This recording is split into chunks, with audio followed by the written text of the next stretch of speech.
திருவிழானாவே தனி வைபு தாங்க. பார்த்துக்கிட்டு இருக்க நீங்க வருஷத்துல எங்க ஊர் திருவிழா, இந்த ஊர் இந்த கோயில் திருவிழாவ நாங்க எப்பயுமே எதிர்பார்த்துட்டு இருப்போம் அப்படின்னா, அது என்ன ஊரு, என்ன திருவிழா அப்படின்னு சொல்லி மறக்காம வந்துட்டு கமெண்ட் பண்ணுங்க.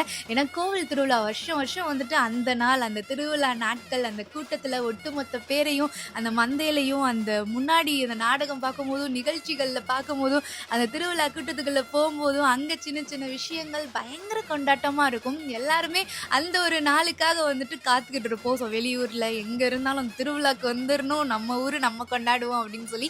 ஸோ அந்த வகையில நடுமுதலைக்குளம் மதுரை மாவட்டத்துல ரொம்ப ஃபேமஸான ஊரு. நம்ம ஜல்லிக்கட்டுல கூட நடுமுதலைக்குளம் தொத்தனையா காளை அப்படின்னு சொல்லி ஜாம்பவான் காளை. அப்படிப்பட்ட ஊர்ல நம்ம நடுமுதலைக்குளம் முதலைக்குளம் ஊர்ல வந்து 18ஆம் படி கருப்பசாமி ஐயா ரொம்ப பேர் போன சாமி. அங்க வந்து வேண்டிக்கிட்டா கண்டிப்பா நல்லதே நடக்கும். 18ஆம் படி கருப்பசாமி ஐயா துணையோட எல்லாருமே கண்டிப்பா வந்துட்டு பயங்கரமா வந்துட்டு கொண்டாடினாங்க.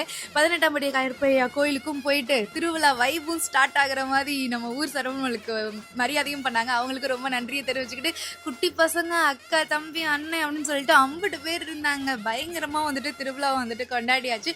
ரொம்ப சிறப்பா ரொம்ப அருமையா வந்துட்டு இருந்துச்சு. அவ்வளோ கூட்டமா இருந்தாங்க. ரொம்ப ரொம்ப நன்றி. ஸோ நம்ம நடுமுதலைக்குளம் ஊர் மக்கள் எல்லாருக்குமே அவ்வளோ பாசமா வந்துட்டு பார்த்துக்கிட்டாங்க. ரொம்ப ரொம்ப நன்றி மக்களே.